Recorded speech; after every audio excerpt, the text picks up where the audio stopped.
Morning all, let's have a look at Magnus Carlsen's game in round 4 against Pentala Harikrishna, who's a very strong player, 2-6-9-8, obviously not as high rated as Magnus, who's 2-8-6-1 at the moment, the top seed in the world, the highest rated player on the planet.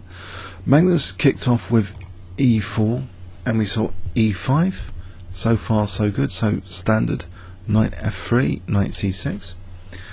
And a very interesting move now, which I wonder if you can guess. Actually, this is not often I'll let you guess a move here, but can you guess what Magnus plays if I give you 10 seconds? And I'll give you a clue. This opening goes back to 1497. It's been discussed as far back as 1497.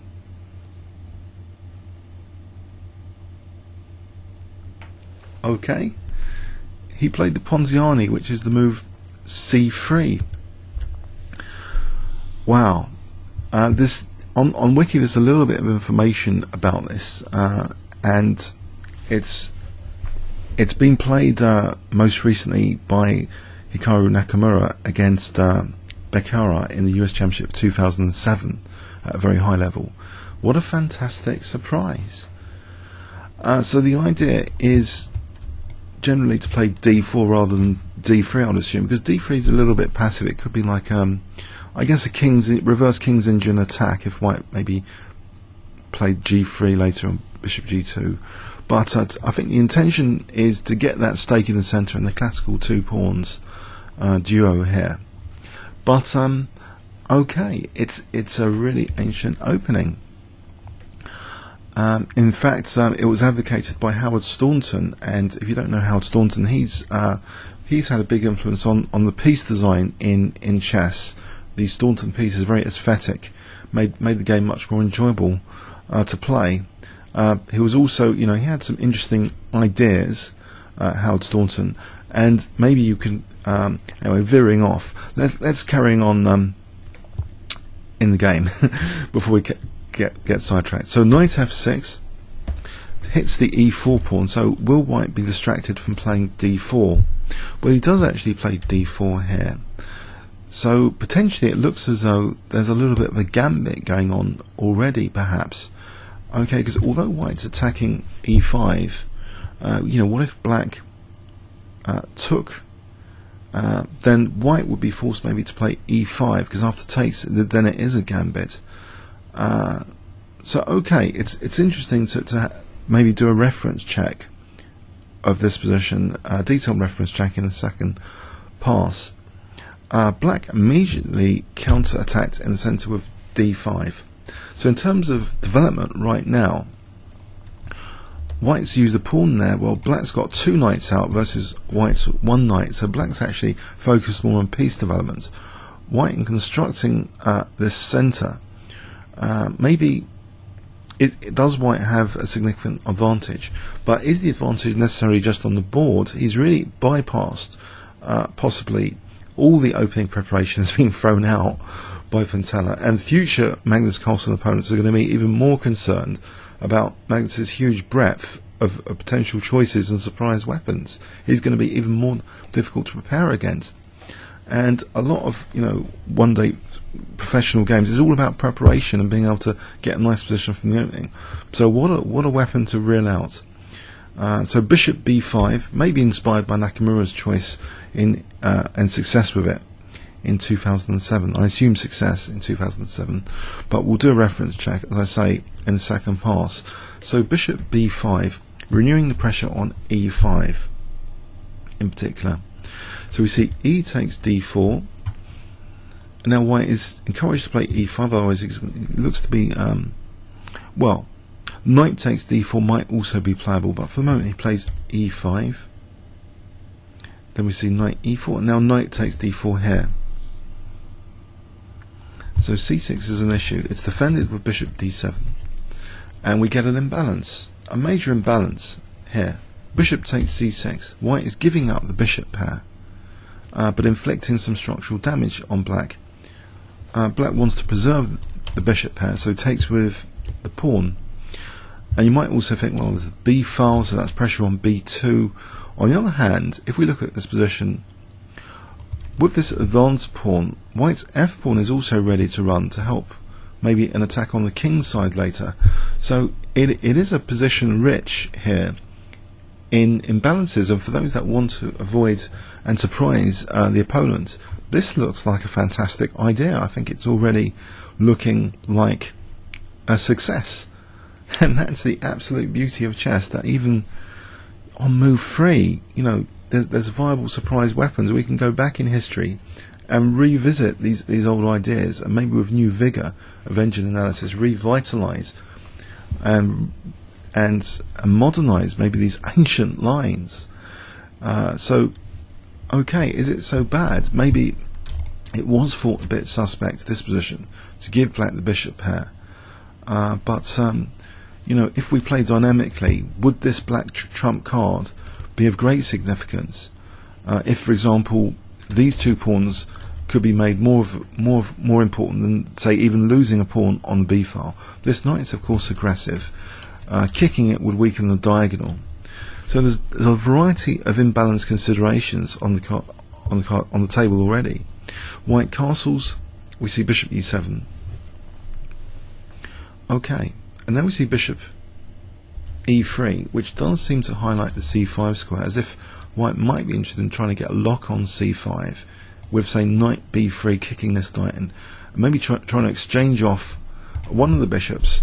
So to get rid of black's bishop pair would be maybe a strategic goal here, as well as sort of clamp down, create a blockade in front of the double pawns.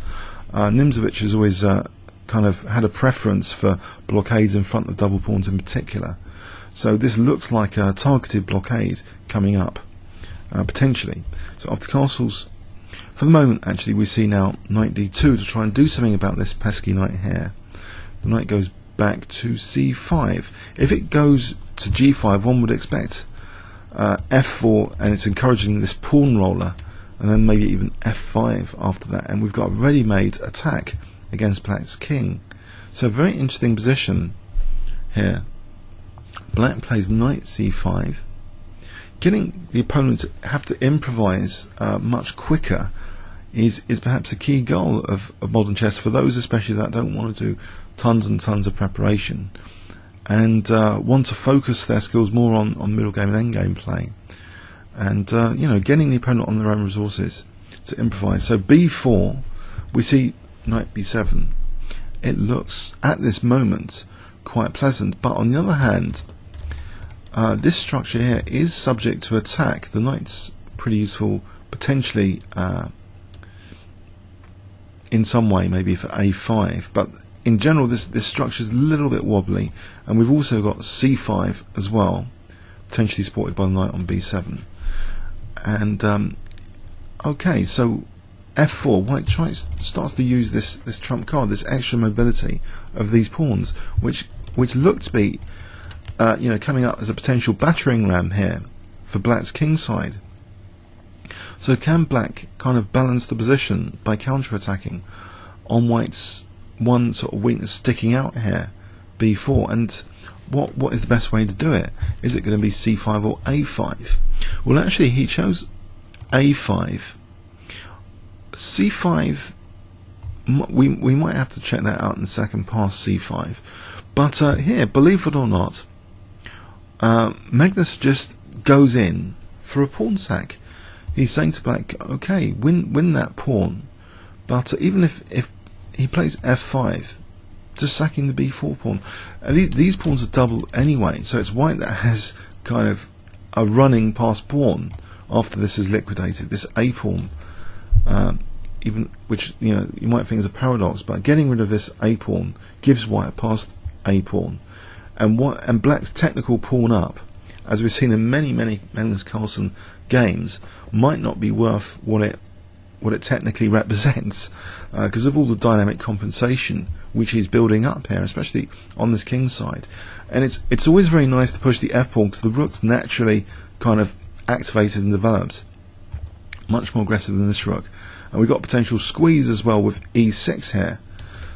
So very interesting position, very interesting compensation. A gambit, kind of positional gambit here, which is accepted by black. So black takes this pawn, And now look at this free hand on the king side.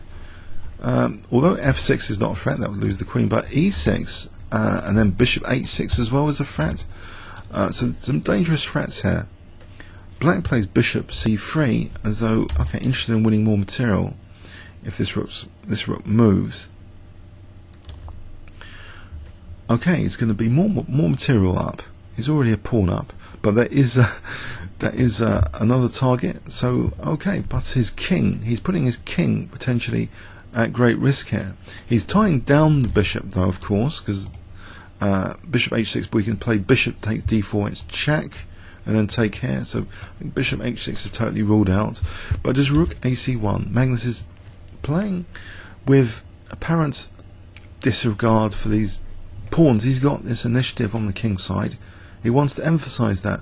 What's 1 or 2 pawns on the queen side? I think one of Kasparov's quotations is something like, you know, what's the point of these pawns if there's more important issues. There was a quotation anyway by Kasparov about winning pawns as well. But after bishop d4, we've got things pointing at the king, and in fact e6 here is threatening the bishop and g7 to mate black. Okay. Black plays though rook takes a2 anyway. He is attacking the knight. So technically, yeah, black is 2 pawns up. Dynamic play for Magnus. He plays e6 and black parries now with f6, which might actually be the only sensible way of parrying this g7 mate threat. 2 pawns down. But look at this wedge, look at this extra space which can be used for attack. h7 might even be vulnerable, there's no defensive knight on f6. So he moves the knight, and we've got a nice potential blockade as well on c5, which is actually used straight off the bat. So off the knight c5, we have that nimzovichian concept of a blockade in front of double pawns.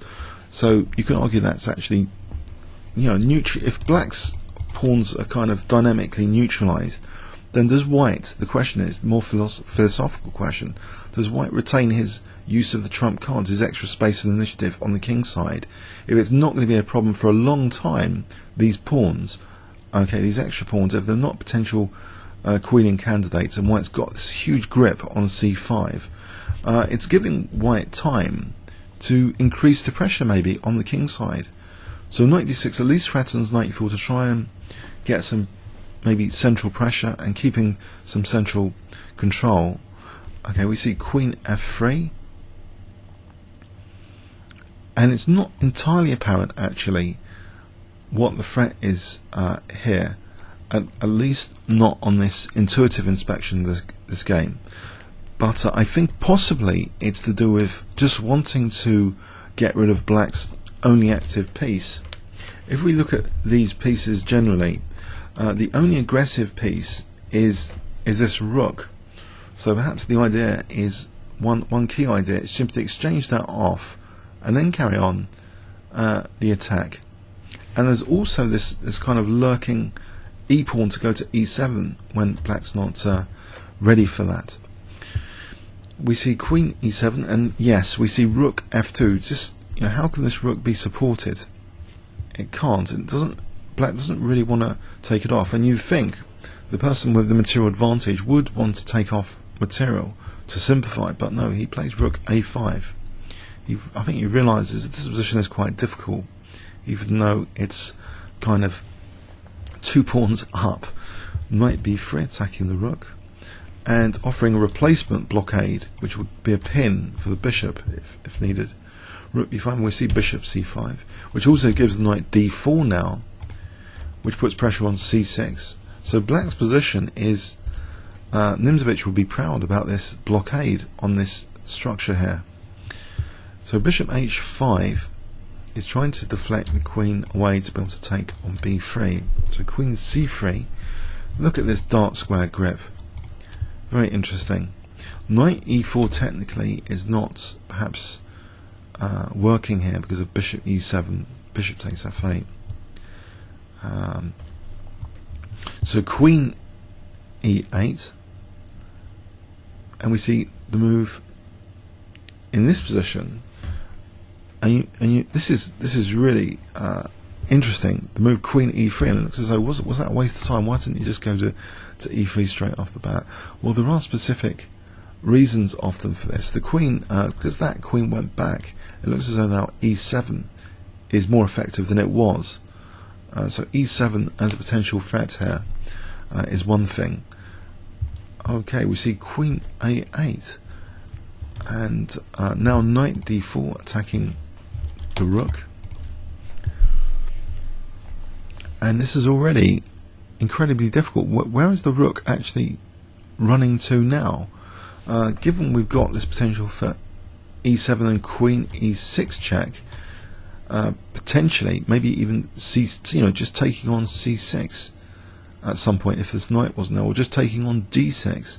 So there's potential threats being built up now in relation to E7, maybe Bishop D6, Queen E6, for example. But Black decided here, a very dynamic option for Black from Black's point of view is to sacrifice the exchange. So he lost a bit of his technical material advantage with this exchange sack, but the idea is to try and get it back immediately. Knight E4, but he is losing C6, so he's losing one of his pawns. Knight takes C6. Black only a pawn up now, and White still got a lot of the remnants of earlier opening play, and he plays with King takes F2 rather than Queen F2. That would allow a check and maybe a simplification that, or even worse, we'll check that out in the second pass, but King takes F2 was played. So White has the remnants of the opening trump cards, these advanced pawns, dark square control, still a lot of pawn immobility, but he's got his king. Is it going to be safer going to G3 soon? Check, and it does go to G3. Very interesting, the vastness of chess, that such an ancient opening can lead to a very interesting dynamic kind of positional gambit that we've witnessed here. White is only a pawn down now, but with clear compensation. H3, as though the king's interested in just being tucked away if needed. On H2 we see Queen A6, Queen C3 now, which indirectly protects the knight, so releasing the rook for rook takes D5 to be now a threat here, perhaps. Bishop E2 is played, baiting White, take the pawn, take the pawn. What is the trap here? Well, Magnus did take the pawn. We see Bishop B5. Okay, so now equal on pawns. Knight B4 attacking the Queen, Queen B7, Queen C5 attacking the Bishop, Bishop moves. And now, wow, this starts to get aggressive. Magnus's play here. He makes use of this aggressive pawn. Can you spot this next move if I give you 10 seconds starting from now?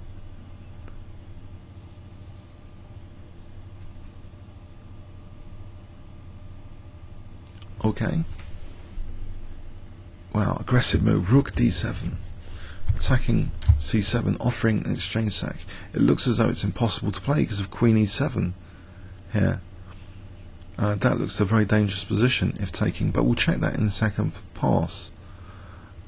Intuitively, it looked pretty dangerous.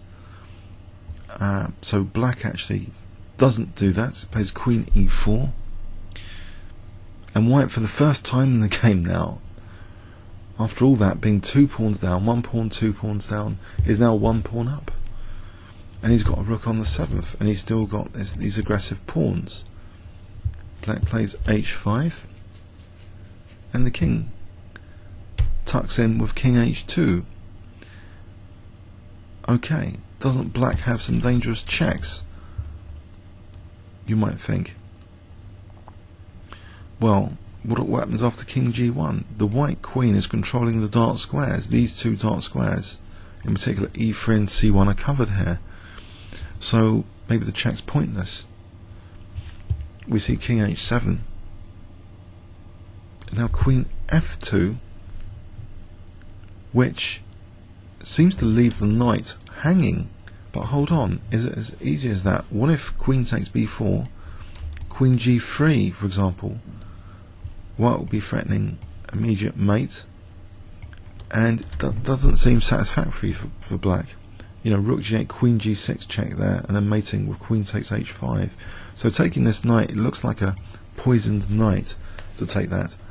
So black played rook g8, and now in the midst of all this, the rook's great on the 7th, pinning this pawn. The queen's great here, various tactical opportunities like queen g3, which seem very tempting as well here. On queen g3, what in fact, it will be interesting to see what black does. Maybe he just takes this pawn and there's no problem, just takes this pawn. So okay, so what white does here is improve the knight. What he plays is knight a6, and the knight, for example, can go like this potentially to attack f6 if needed, but maybe, okay, let's see. So bishop e8.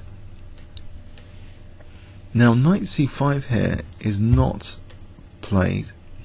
What we see here is rook c5, which means that the queen is now potentially free to move if needed. It's not holding up f5. Queen d3, and now with tempo, knight b4, getting to that d5 square would still attack f6. Doesn't have to go to from other routes. You can go with tempo. Queen d6 check, king h1, queen d1 check, and now Magnus offers the exchange of queens. Of course, he's a pawn up now, so black's perhaps not so interested again in exchanging off queens. Queen d6, and now knight d5. This knight is now exerting horrible pressure on f6, and in fact, for example, queen d4, knight f6 would win the queen.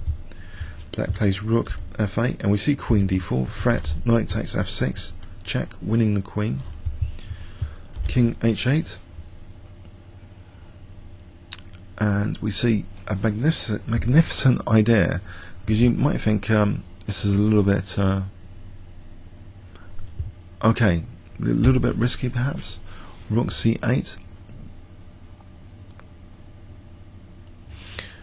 because of black's next move, which would seem annoying to some extent, or perhaps not. Well, black played bishop c6, and can you guess, with this move actually, believe it or not, black resigned. And there's an interesting tactical motive here for white. And before checking with an engine, I didn't actually spot this when playing through the game at the end myself. I think it makes a good tactical exercise here, what you would play with white in this position. So if I give you 10 seconds here, what would you play with white?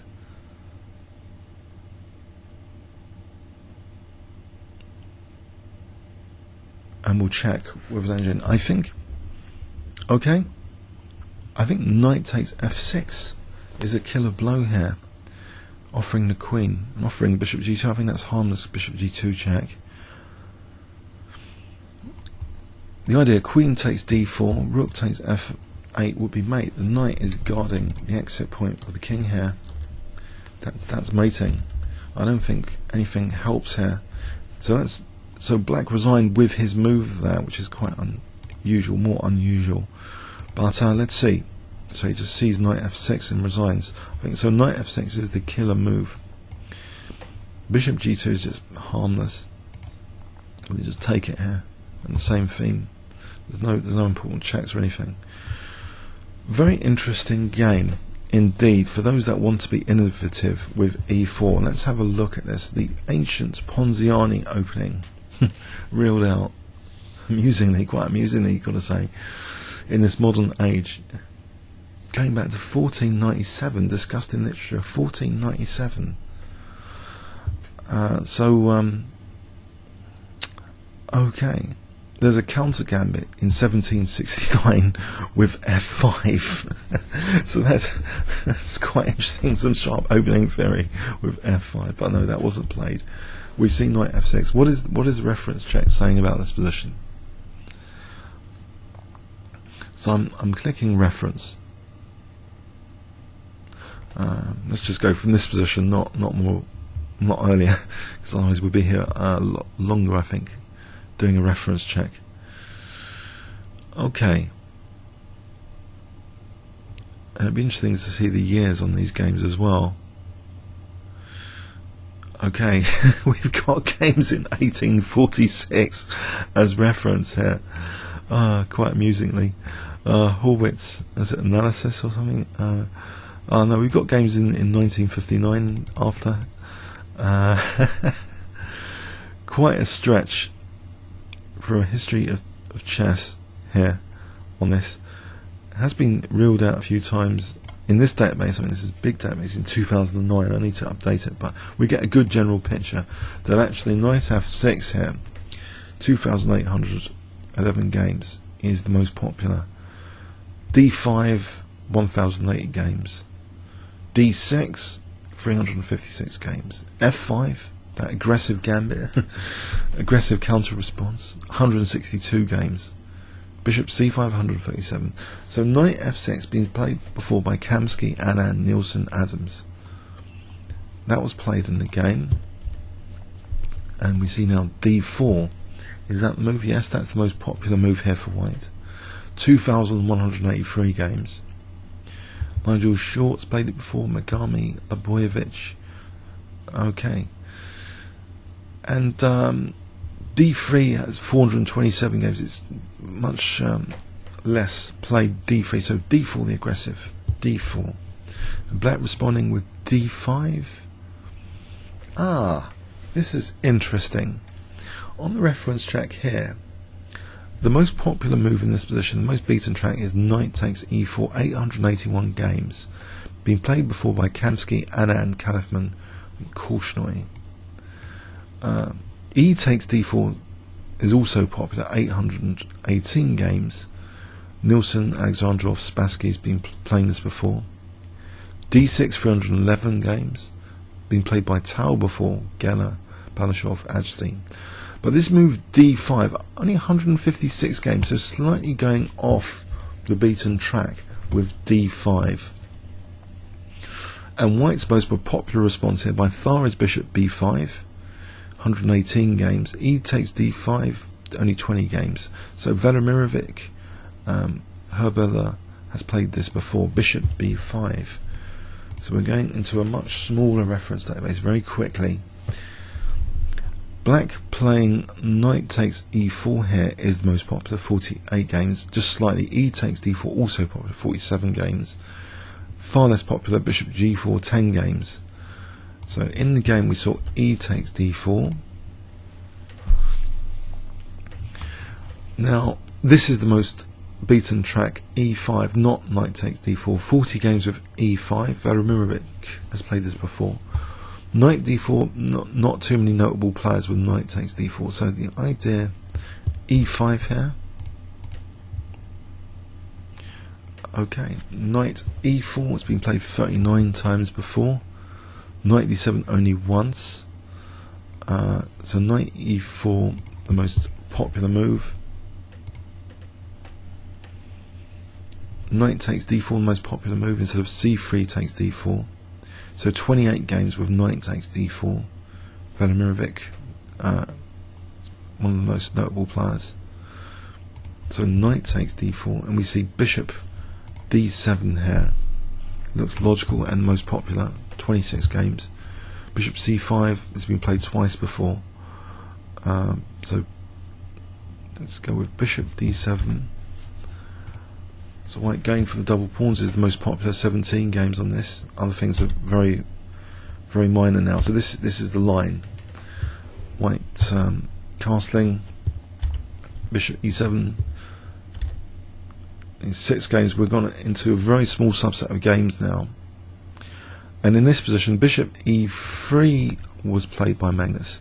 Been played before on this database. f3, 5 games. Been played 5 times before. Knight 1 to d2 has been played before. So bishop e3, and what are we into if we play bishop e3? The game Dukstein.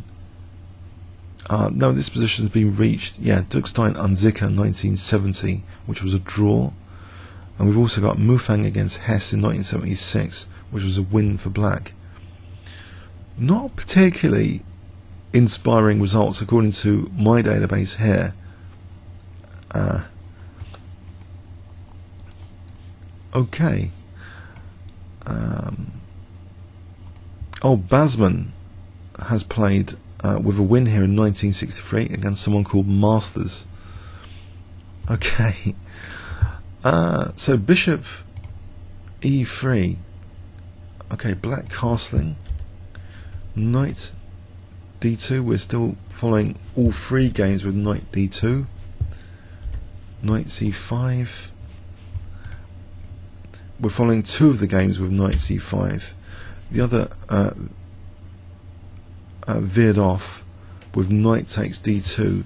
So the Unzicker in 1970 played knight takes d2. But the other 2 games, we're still with a Basman game. I've actually played British I am Michael Basman, who's famous for the Grob. He played this in 1963.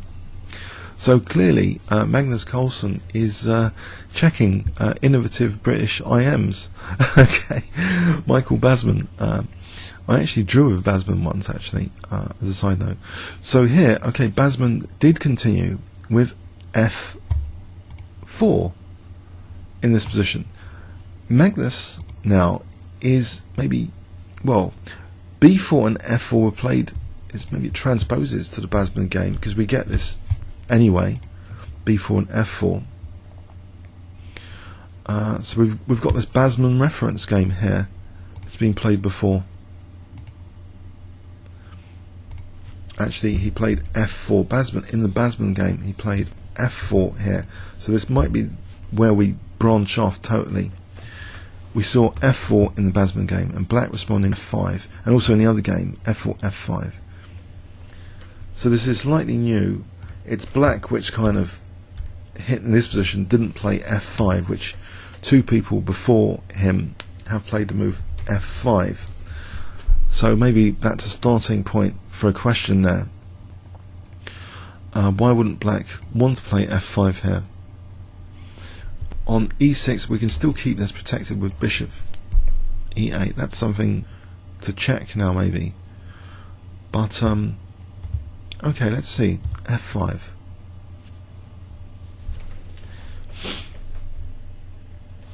Queen f3. What's the idea? What would be the threat here of queen f3? To play c4. And then rook ab1. Okay. c4 looks like a powerful idea. And b5 as well. So say queen e8, b5 might also be an idea. Okay. Alright, so f4, a5. And white gets this gambit going, f5. It looks to be a serious threat here of f6. Black just took on b4, not minding f6 here. He can just take on c3, I guess. Let's have a look. So f6, black just takes on c3. It's no big deal. g4 is being controlled here. There's no major threat, it seems, to black's king safety. So, okay, so Magnus took on b4. And technically, yes, he's a little bit down. The engine doesn't really give that pawn too much weight. 0.37 in advantage for black at the moment at this depth. So we see queen g4. Okay, what's the threat? Bishop h6 is the threat, with e6 to follow. Black plays bishop c3, tying that down, that bishop. Rook AC1, and actually this is given as totally equal, even though black's winning another pawn. This is not the preferred move from an engine point of view anyway. Let's see, so something like Queen E8, because it seems Bishop C5, that white's doing well as well. If Bishop C5, let's go with this, knight here, knight takes, knight takes, knight takes C6, and white's apparently doing quite well, attacking the queen. White's doing okay. White's got a pleasant position here. I think there's f6 to look forward to here as a potential threat as well. The rook moves. Bishop d4 blockade though. First, blockade this d pawn, and this should be a nice position. There's a passed pawn here as well to work with.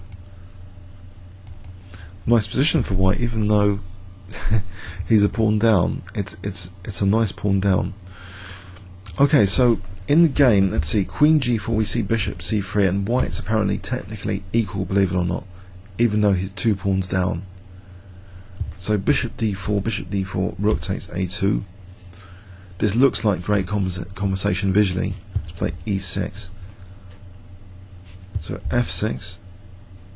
White's actually better now. Knight B3.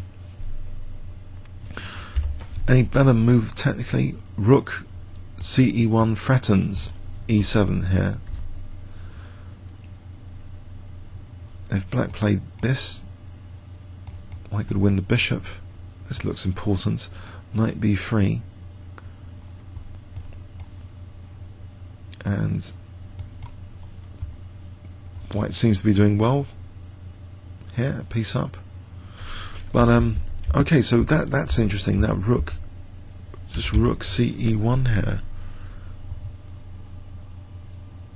Okay, is an interesting thing to consider. And even worse is rook takes D2, E7, and we're taking this rook. Queen F4. That's okay for white as well. He's on C7 and D2 here. He can take on C7 because of that bishop. That's okay for white as well. But in the game, okay, we see this knight just calmly playing the position 2 pawns down without wanting to win material, just keeping these assets in place, just lurking there. Okay, so knight C5, let them mature later as assets. Knight D6. So what does Queen F3 actually imply as a threat? It's not really entirely clear. In fact, from an engine point of view, this position, Rook A1 is interesting. Rook F3 for Rook G3. This looks like another serious idea to consider, because black's very tied down here in this position. Something like, I don't know if actually Rook H3 is actually threatening anything, but this bishop is just stuck here. White's just got this very dominating blockade. So intriguing position. So anyway, we see after Queen F3, Queen E7, Rook F2, not minding getting rid of black's active piece. What would black be left with in this position? Although 2 pawns up, it looks like great blockade on the dark squares. Nimzovich will be proud here. 2 pawns up, but stuck, really stuck position. Say G6, try and break out of the bind. FG, HG, Bishop D4. Whoops, Bishop D4.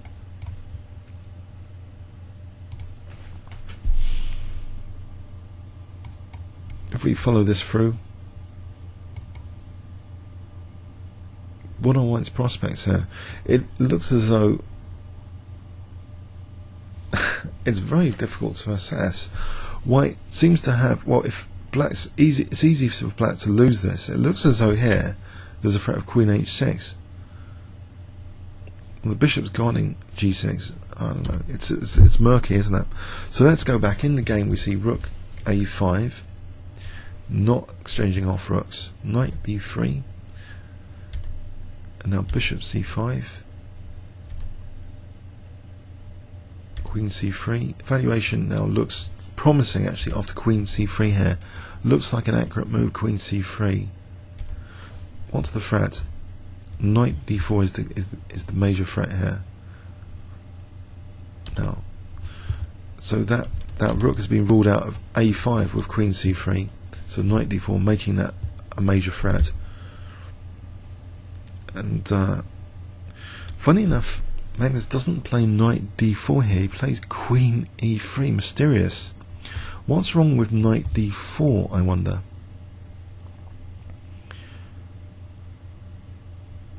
Sorry, I remember this yesterday. I thought this was magic. Because it looks as though knight e4 is really powerful. This is engine magic line. Knight takes b5, queen sack, believe it or not, for e7 here. Now threatening e takes. So rook f7 virtually forced. Knight takes c7, trying to lift this blockade and getting the queen back. Crazy line where white's the exchange up here, and this could be good. This might be good. This position. Blockade again on the pawns. Okay, so that's a crazy line, but no. Knight e4 is kind of addressed, it seems, with this move. Getting out of the way, knight e4. Queen a8. Now knight d4 played. Maybe queen a8 wasn't an accurate move. Knight e4 here might be giving black chance to remain equal. Takes. If takes queen f8, and it's a bit murky. Black might even be doing okay. These pawns just look dangerous though all the time.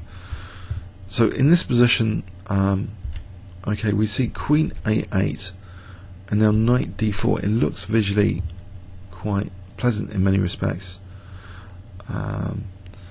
And if the rook just simply did move without sacking the exchange, bishop takes, and then I assumed e7, but actually just here, just knight takes c6. And what's the threat? Knight takes 8, just threatening the rook. And also e7. So, okay, he didn't want to do that. Where else can the rook go? Anything, well, if rook goes all the way back, again, just taking on c6. So the exchange occurring here. c6 still under fire. Taken here, and white's doing well now. Check. Okay, Magnus is equalising on material, and he's got the positional compensation still. He's got this very strong blockade strategy in place, and he's even going, unfortunately, material up soon. Rook d7 is a killer move here. Let's have a look at this. Bishop takes d7, and I guess this is insufficient because of queen e7. And if black tries this, then just all sorts of things. Knight c6 is a nightmare for black here. Okay, just winning material. In fact, not even taking the rook here, just taking the queen after the check, and then taking the queen. So that's absolutely crushing. Can't be taken there. So rook's been installed on the 7th, and the writing's on the wall now for black. So even a pawn up with these major assets here. And cheeky move, queen f2. It looks like a very accurate move as well from an engine point of view. Queen f2. This is a poison knight, surely, because of queen g3, one would assume. Yes, queen g3. So black would just be mated here if he goes in like this. If he can't get the queen away from there, he's got to keep hold of f5 here to defend g6, etc. So queen f2. It's going very downhill now for black. Knight a6, the knight maneuvers. Rook c5 looks like an accurate move, so the actual threat is here, knight c7. And then what? Maybe e7 coming up, queen g3 coming up. Okay. Queen d3, we see knight b4 instead. Check. Check. And now this knight d5. So if white's given the chance, queen d4 and rook c7 threatens knight f6. So rook f8, queen d4 now threatening knight takes f6, check, winning the queen. Rook c8, and what is the threat if black didn't play bishop c6? It looks like e7's powerful. But there's also just queen d1, highly aesthetic, because that would be threatening rook e8 and queen h5. Let's give an example, try and give an example of that. Bishop c6 was the last move of the game. So queen a6 hitting the rook. In this position, knight e7. Let's go with this. Queen d1 here is very powerful. So threat, rook takes e8 and queen h5. Black tries to defend like this. Takes. Well, he's losing the rook there. It looks horrible. This queen d1 is absolutely a nightmare for black. It's just totally overloaded, this position. Pins everywhere. Okay, so it's fairly hopeless here, this position, it seems. Queen a6 is not sufficient because of that knight e7. Let's check that once more. Queen d1, king h6. Let's go with the desperate king h6. Check. Knight g6 here, using that pin. Okay, attacking the rook. If the rook moves here, e7, queen e1. Check. Now, if the king moves here, then rook takes e8 anyway. That's all over, as you can see. So this move, bishop c6, is an entirely lost position anyway, where knight takes f6 is a killer blow. So, successful uses of a very ancient opening as a surprise weapon. Interesting stuff. Comments or questions on YouTube. Thanks very much.